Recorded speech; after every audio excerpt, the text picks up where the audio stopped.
નવરાત્રીના આડે હવે ગણતરીના દિવસો બાકી રહ્યા છે ત્યારે શક્તિપીઠ અંબાજી ખાતે તડામાર તૈયારીઓ શરૂ કરી દેવાઈ છે। 22 સપ્ટેમ્બરથી માં અંબાનું ચાચર ચોક ખેલૈયાઓથી ઉભરાશે। સોમવાર સવારે 9 થી 10:30 વાગ્યા સુધીના શુભ મુહૂર્તમાં ઘટ સ્થાપન કરવામાં આવશે, જ્યારે દુર્ગાષ્ટમી અને આસોની પૂનમના રોજ સવારની આરતી 6 વાગે થશે અને વાવેલા ઝવેરાનું ઉત્થાપન આઠમના રોજ કરવામાં આવશે। નવરાત્રીમાં આ વર્ષે એક જ તિથિ 2 વખત હોવાથી 9 દિવસના બદલે 10 દિવસના નોરતા છે। નવરાત્રી 10 દિવસ મંદિરમાં દર્શન આરતીના સમયમાં ફેરફાર કરવામાં આવ્યો છે। સવારે 8 થી 11:30 વાગ્યા સુધી, બપોરે 12:30 થી સાંજે 4:15 વાગ્યા સુધી, તો સાંજે 7 થી રાત્રિના 9 વાગ્યા સુધી માતાજીના દર્શન કરી શકાશે।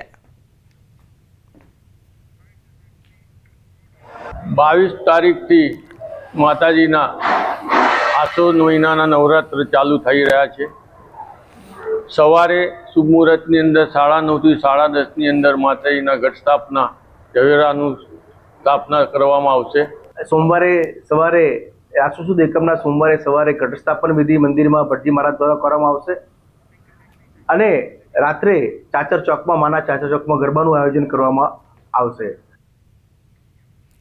સોમવારથી જગતજનની ઉપાસનાનો પર્વનો નવરાત્રીનો પ્રારંભ થઈ રહ્યો છે। આ પૂર્વે મધ્યપ્રદેશ અને રાજસ્થાનના માઈ ભક્તો પાવાગઢથી અખંડ જ્યોત લઈ જઈ પોતાના ઘરે 9 દિવસ સ્થાપના કરે છે અને 9 દિવસ આ અખંડ જ્યોતની પૂજા અર્ચના કરવાની પરંપરા છે, જેથી હાલ મોટી સંખ્યામાં માઈ ભક્તો અખંડ જ્યોત લેવા માટે પાવાગઢ આવી રહ્યા છે। ત્યારે વહીવટીતંત્ર અને મંદિર ટ્રસ્ટ દ્વારા વ્યવસ્થાનું સુચારું આયોજન કરવામાં આવ્યું છે। મંદિર ટ્રસ્ટ દ્વારા હાલ 3 શિફ્ટમાં સુખડીનો પ્રસાદ તૈયાર કરવામાં આવી રહ્યો છે।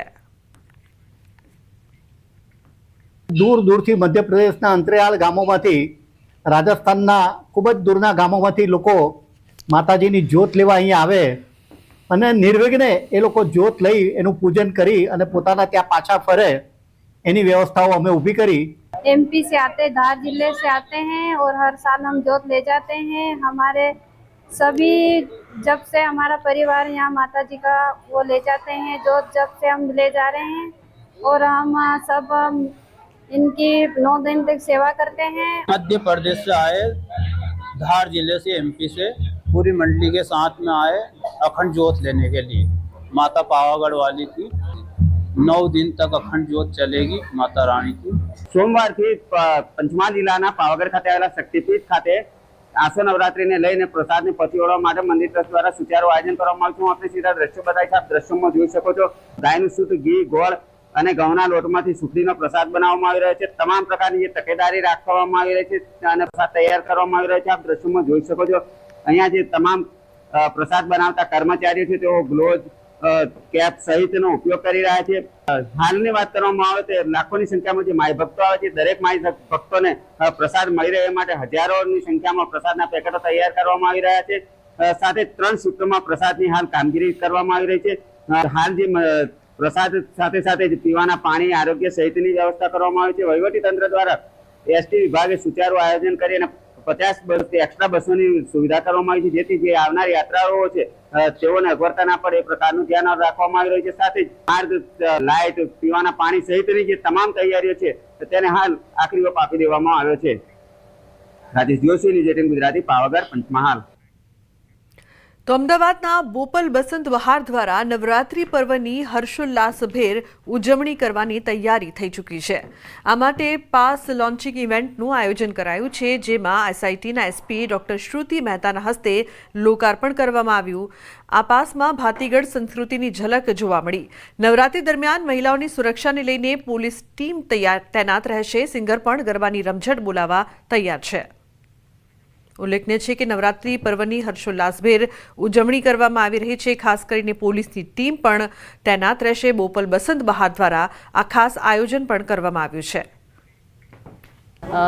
ગુજરાતી કલ્ચરને સપોર્ટ કરવા માટે અને એમાં પણ ખાસ કરીને દિવ્યાંગ બાળકોના દ્વારા બનાવેલી વસ્તુઓનો ઉપયોગ કરીને એમને સપોર્ટ કરીને કામ કરવા માટે જાણીતા છે। તો બસંત બહાર અને મંચ બંનેના સહયોગથી હવે જે નવરાત્રિનું સેલિબ્રેશન બસંત બહાર બોપલ ખાતે થવા જઈ રહ્યું છે, એમાં ખૂબ જ ઉત્સાહથી બધા ભાગ લે અને જે ગુજરાતની પરંપરા છે ગરબા છે કે જે 9 દિવસ માતાજીની આરાધના માટે આપણે બધા સાથે મળીને રાસ રમીએ છીએ, ગરબા કરીએ છીએ. હેલારો 2025માં હું મારા બેન્ડ સાથે પરફોર્મ કરવા આવી રહ્યો છું. સૌ શ્રોતાઓને ગરબે ઘુમાવવા, રાસે રમાડવા હું મારી ટીમ સાથે આવી રહ્યો છું. We are all very excited અને બહુ જ એનર્જી છે અમારા બધામાં. તો મળીએ છીએ બધા 26મી તારીખે બસંત બહારમાં આયોજન થવા જઈ રહ્યું છે. તો C you all there on 20. બહુ જ ટ્રેડિશનલ, બહુ જ પારંપરિક ગરબા, બહુ જ યુનિક વેમાં એક સરસ પરફોર્મન્સ સાથે અમે લોકો પ્રસ્તુત કરીએ છીએ. એ જ અમારી ખાસિયત છે અને એના માટે જ અમે લોકો ઓળખાઈએ છીએ.